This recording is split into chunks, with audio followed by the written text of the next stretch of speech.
ask you on behalf of the audience, why do you want to become a paid professional speaker? It's a great question, John, and it goes back many, many years when I've unfortunately seen a lot of change in my own life. In kind of the person that I have been has had to change for many reasons, and a lot of the times I didn't want to change. So I've gone through a lot of adversities from suffering with depression, from dealing with a lot of anxiety, and also the tragic loss of a family member. But throughout that, I felt a lot of strength in making a change in how I thought about things, about my perspective on life. There's a lot of times over the last 10 years or so where I could have gone into a very negative thought pattern, something um, very destructive to myself. But I made the choice to not. And it was through making that choice and through talking to many people and seeing many inspirational speakers over the years, the difference that can make to other people as well. And I guess I've gone through a healing journey myself, and I feel that I can really teach a lot of people a lot from that. One of the main things that has made a massive difference to me is mindfulness and the ability to just become aware of our thought patterns and aware of some of the negative thought patterns that can exist in our mind without us even realizing. And I really feel that um, it can make a difference. I've been working in the IT industry for the last well more than 20 years now, and I can see a lot of unfortunately mental health issues. A lot of people like myself. I might seem on the outside I'm an extrovert, but I really am an introvert. I love just getting stuck into a project, dealing with it, and it's when I look up and all of the things are happening around, and it happens to many people that cause a lot of stress. We can see a lot of stress building up in projects, and stress sometimes it's a word that kind of bandied about, but it's something that I think there's a lot of tools out there that can help us with and can bring us aware of those unconscious biases that we have in our minds. And what was the source of the anxiety and depression that you suffered as a child and as As a adolescent and child, into your early adulthood? it's like geez, I could go back a long, long way, but I could give you an example. Actually, it's actually coming up to about 10 years now.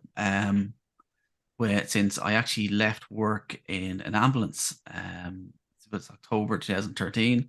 I was working on a night. I was working for a company which I was jumping between. I'd say about 4 or 5 different projects at the time, and a lot happening. But I think it was the perfectionist in me that I'd always try to make sure that everything is working in the right way. And sometimes it's very hard to juggle that many balls at one time. And unfortunately, when I walked out of the office that day, I wasn't feeling well during the day, but I walked outside, and at the time I was working for an airline, and it was actually the office was based in a hangar. And as I walked into, we normally walk out. It's kind of a mezzanine floor looking out over where the planes were. It's an amazing, amazing office to working. But suddenly I opened that door and a gush of wind hit me, and I collapsed.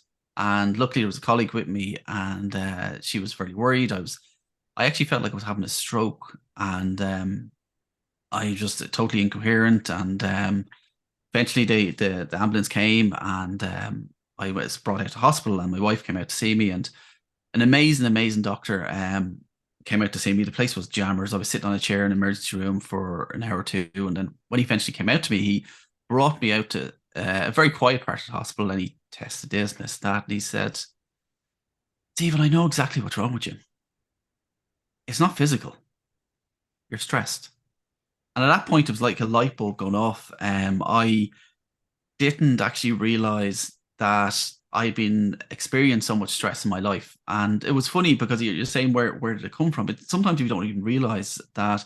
Like I'd look at other people on the same project, and the same events were happening around them as they were happening around me, but my inner consciousness was processing it in a different way, and in a way that would bring out stress in me. And that was probably the first time where I actually faced it and kind of said, right, geez, this is serious. Like this is something I have to do. So I actually looked up stress management courses, and that night, I was led home from the hospital straight away. He said, "Listen, you're going to have to look at the stress in your life and what you're doing."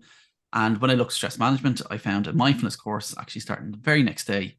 And I went on an 8-week mindfulness course then. I took a bit of time off and I learned to bring myself more aware of the stresses. And also that was a workplace thing that happened. But 6 months later, unfortunately, my family went through an awful tragedy where I got those phone calls that nobody wants to get. My brother, unfortunately, was killed in a road accident about 6 months later. And I firmly believe that if I hadn't got the tools that I had been building in that previous 6 months, I would have found it a lot harder. I went through the following few years as I was running an awful lot at the time. And I think that was my savior for a few years. But unfortunately, through a lot of situations because of the accident, there was a very long drawn out court case, unfortunately. And I think it wasn't until that finished about 2 years later when the reality of what had happened hit me. It was a very, very tough time, and I was totally overwhelmed. I remember standing in the kitchen with my wife at one point and saying to her, "I don't know who I am anymore." I'd gotten that deep, and I didn't even understand what it was. But I think it was only through giving myself space and time that it helped me to get through that journey and to get to where I am now. And it's an ongoing process. It's like life is not just a flat line going across. We're always going to get those ups and downs. So there's always going to be things that happen in our life that will cause us stress, will cause us anxiety. But it's about, I think, how we perceive the events and how we can use tools to help us overcome that. So it's a very long-winded answer, John. Sorry, but A very good answer. That's where all the stress over the last few years has come. But like, listen, things pop up from it's. I remember years ago. Do you remember that there was a famous Baz Luhrmann song saying, and it was called Sunshine, and one of the lines in it, he says that the most important things that happen in your life are going to happen on a random Wednesday someday, and that's what life's about. You know, it's just something will just come from left center and just we won't know where it's going. But it's yeah. You mentioned there earlier on in the conversation that you work in the IT industry. Yeah. Now, to use the word or the term IT is a very broad spectrum of work. So what area do you specialize in?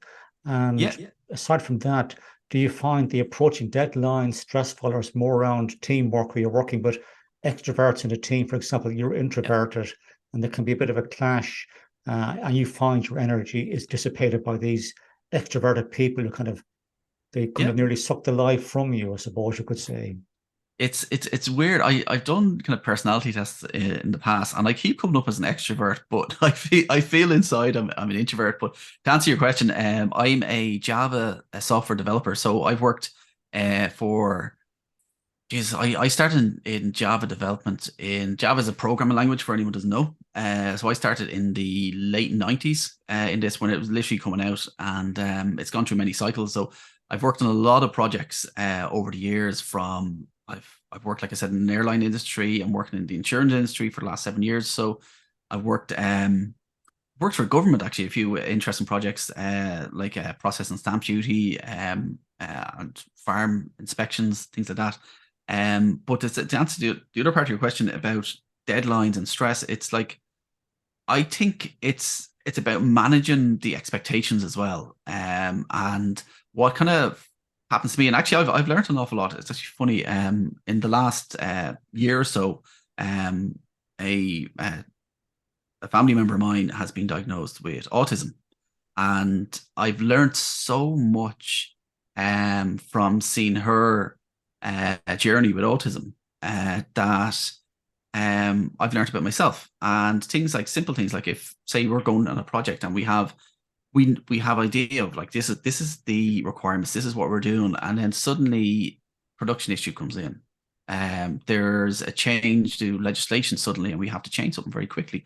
that I've found in the past that my ability to change in situations like that can be very rigid sometimes. And I think it's only through awareness of thinking, okay, why am I thinking like that? And it's one thing actually in mindfulness a lot is that we try to bring curiosity into things like, why am I reacting like that? Or like you were saying about colleagues, like it's like somebody that might be very dominant on a team might dominate a conversation, and you might feel very intimidated by that.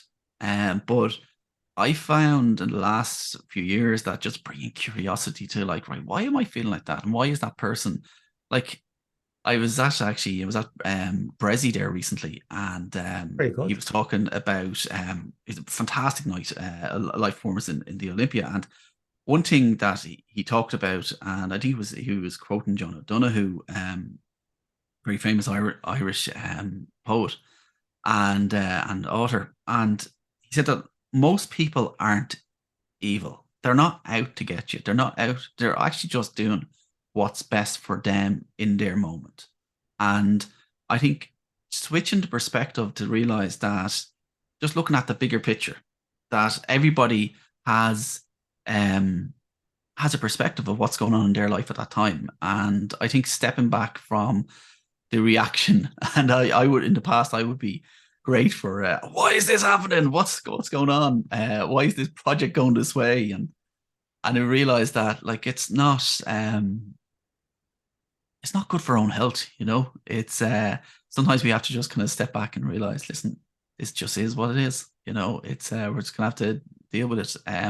There's been a big movement actually just in the IT world in the last many years now, towards what's called an agile framework, where a lot of the work we do would be in like a 2 week type sprint, and it's a very compartmentalized type of work. And so that kind of has helped, I think, a lot of people in IT, because it's very set, right? This is what we're working on in the next 2 weeks. And there can be a lot of change going on, but yes, we can have it already in our backlog for the next sprint. And I'd say that has helped an awful lot of people in IT, just to focus, because there's a term kind of going around of like constantly firefighting. We're always trying to fix something. We're always trying to we're never making any progress. And I think as developers, as anybody working in the IT industry, it's always great to feel like you're making a difference, like you're making a bit of progress. True. And I hope I captured all the questions there, John. yeah, and a question here for you now, Stephen, is: Yeah. do you think that the fact that you are a perfectionist got in your way within your work at times? Absolutely. Yeah, I definitely think so. When you're afraid to drop balls, it's like like you can only, like I said at the start, you can only juggle for so long. And I think I learned to realize that it's okay to make mistakes. And I think actually that goes back to the agile framework as well, is that you're not striving for perfection, you're striving for growth. That we are where we are, and we're constantly trying to just improve where each person is, and we're trying to hone in on each person's individual skill set, which I think is really, really important. I think, yeah, perfectionism, it's something that I think since my kids became older, and I'm always pointing out any mistakes I make. That it's hard to be a perfectionist. But I think, like they always say, like, perfection is an illusion. You know, it's nothing that will ever be perfect. But I think striving for growth is a much better ambition than striving for perfection. It's a good answer. I agree with you there, because if you tend to be a perfectionist and let's say, for example, you record a video and you see the slightest imperfection in that video, you'll say to yourself, I cannot publish that video. But by not publishing the video, you don't give yourself an opportunity to grow, and people will see the real you, even if there's a slight, imperfection in the video. Everybody is human. We can make a mistake along the way. We kind of have to learn to get over ourselves and become, and have a good laugh at ourselves at times. That's important, I think, in life, is to be able to laugh at yourself and let go the worries about being a perfectionist. You mentioned also about mindfulness. How does that help you to cope with your stress or anxiety, or sometimes maybe depression? Yeah, well, I think like the very deep part when I was dealing with depression, I would have seen a doctor at the time, and there was a short spell where I would have. Now, before I say what I did, I'm going to say this only worked for me. Each person is individual, and everything that Cool. everybody tries is very individual. So I'm not prescribing anything, but I'm just saying this is what has worked for me. Is that I would have gone on medication for a time, but I found that that would have regulated my emotions a bit. But what how mindfulness has really helped me is to become self-aware.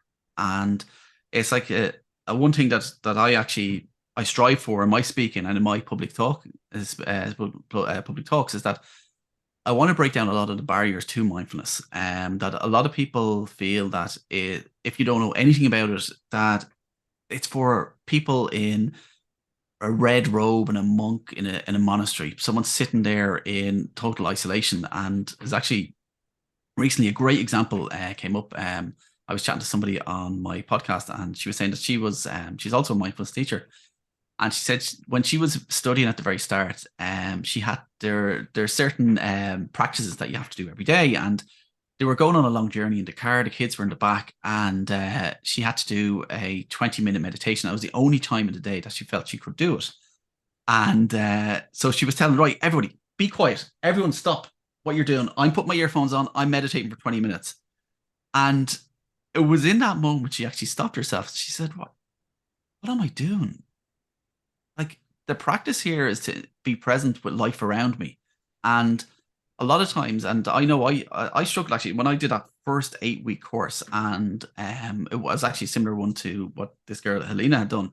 It was the MBA, SOAR mindfulness based stress reduction, and there's a lot of practices in it that you have to do every day. And I would have bet myself up, kind of, you're not doing the practices, you're not, and you'd home in mostly on the practice, but then you realize that it's more the integration into your life. It's getting finding the parts of mindfulness where you could bring into your day.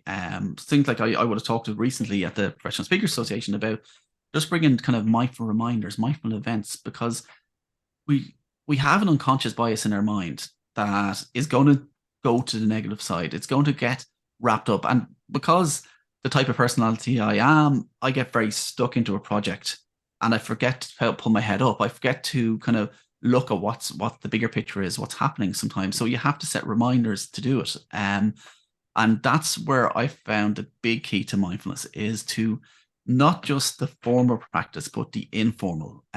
Things like just stopping for a moment and looking around and kind of saying, right, how do I feel right now? Touching in with your breath. Is my breath shallow? Is it deep? And just getting the focus, because a lot of a lot of men in particular, what happened to is that they would let things get so far down the journey that before they ask for help. And it happened to me in that time, like I was saying, in 2010, where I didn't want to ask for help. And then subsequently, or sorry, 2013 was, but so it happened to be further on in my journey in as well, where I was really suffering in one position in work, and I had to seek help again. But I was afraid to ask for it. I was afraid to kind of step up and look for that help and that guidance. And I think by checking in with ourselves every day, by having these kind of daily rituals, and it's just as simply as just taking a breath and saying, right, how do I feel in this moment and what do I need? And that's where mindfulness is key to me. It's the self-awareness. Like, it's not like meditation is not about switching off all of our thoughts. It's about becoming friends with our thoughts, the good and the bad, and realizing that, like, there's a famous phrase, and many people have seen the video of Tom Hanks talking about this, is this too shall pass. That even like the darkest cloud, the darkest storm you have will run out of rain and it'll be okay again. Whereas when we're in the thick of it, when we're really stuck down, our head is down, we're not thinking, we're afraid to lift up, and we're afraid to actually realize that this may be short term. You know, we may be going through a tough patch. And I think that's for me is the key, is just becoming a friend to our thoughts. Yeah. Yeah, I've been told in the past that I'm one of those people who worked in accountancy that, had my head down. I was doing the work, but sometimes I needed to get my head up. And I do remember my boss saying to me on a few occasions at the time, John, I want you to see the tree, the leaves from the. I'll start again. I want you to see the trees from what's the say? The wood from the trees. The Beg wood your from pardon. trees. Yeah. Wood from the trees. Yeah. And I was just so focused on what I was doing at the time. And then all of a sudden, what happened was people who were more career oriented than me, they passed me by, of course, So that's another day's story, of course. But we all have a story to tell. Yeah. But that was my one. That. But you're not alone, John. Though there's so Yeah. many people out there that we're task orientated, Yeah. and we'll look at literally what I have to do today, or even what I have to do this hour, and it's a very hard But the one thing that like I keep going back to kind of the agile framework within the IT industry is great, is that it allows people all to play to their strength. So one thing actually we do at the end of every 2 weeks is that we'd have what's called a retrospective. We'd look back over the last 2 weeks, and we'd give people on the team a kind of a pat on the back, but we'd also give people a kind of a nudge to kind of say, hey, listen, if you do this a different way, that will really help me. And I think that type of freedom to be allowed to be yourself, I think is a really important thing, because like I've seen it a lot with my daughter, who's autistic. That a lot of times she might have her head down, she might be really concentrating on something, but she's constantly up here and thinking. And it's amazing how a physical thing, even by just lifting her head and just looking around, that we shift our perspective. We kind of see, and we like you're saying, like we see the wood from the trees, like we can see the forest, we can see what's going on, the big picture around us.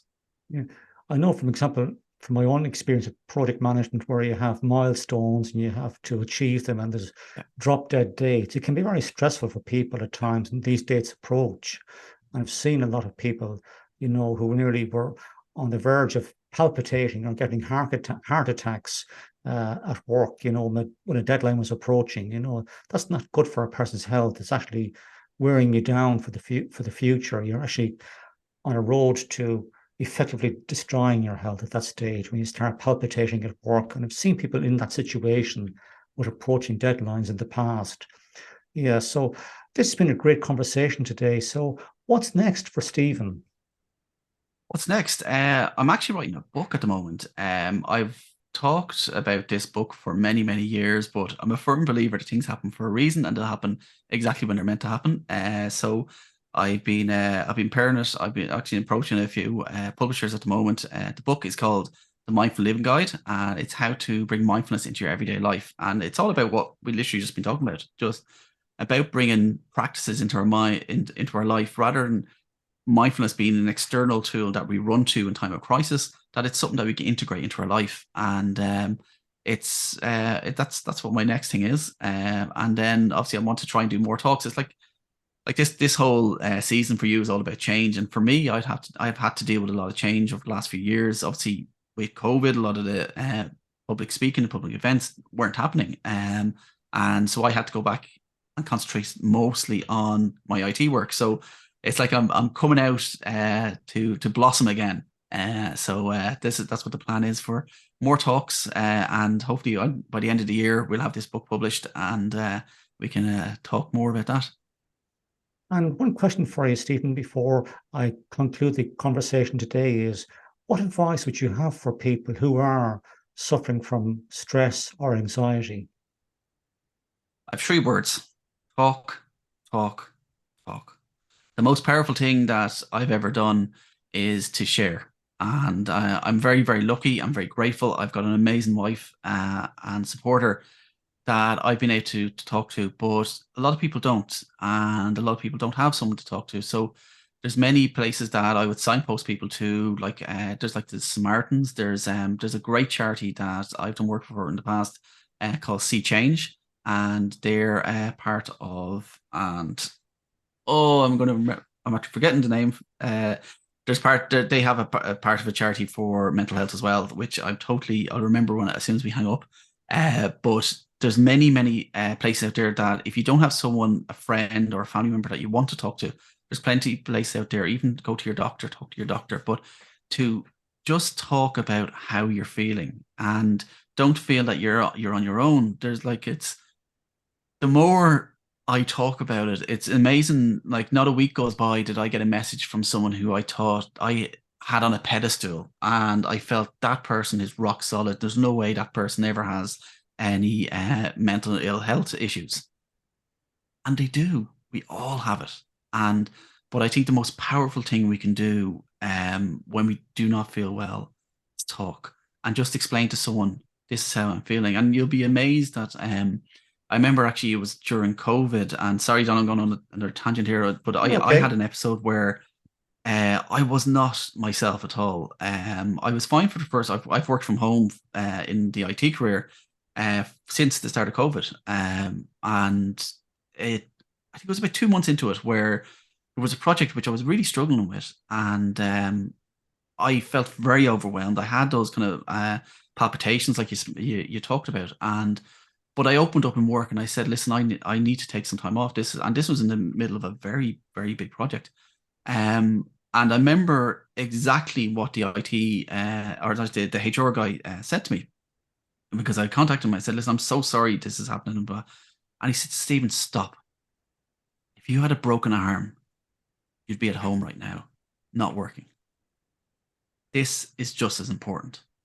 And you'd be amazed when you actually open up and actually speak to people.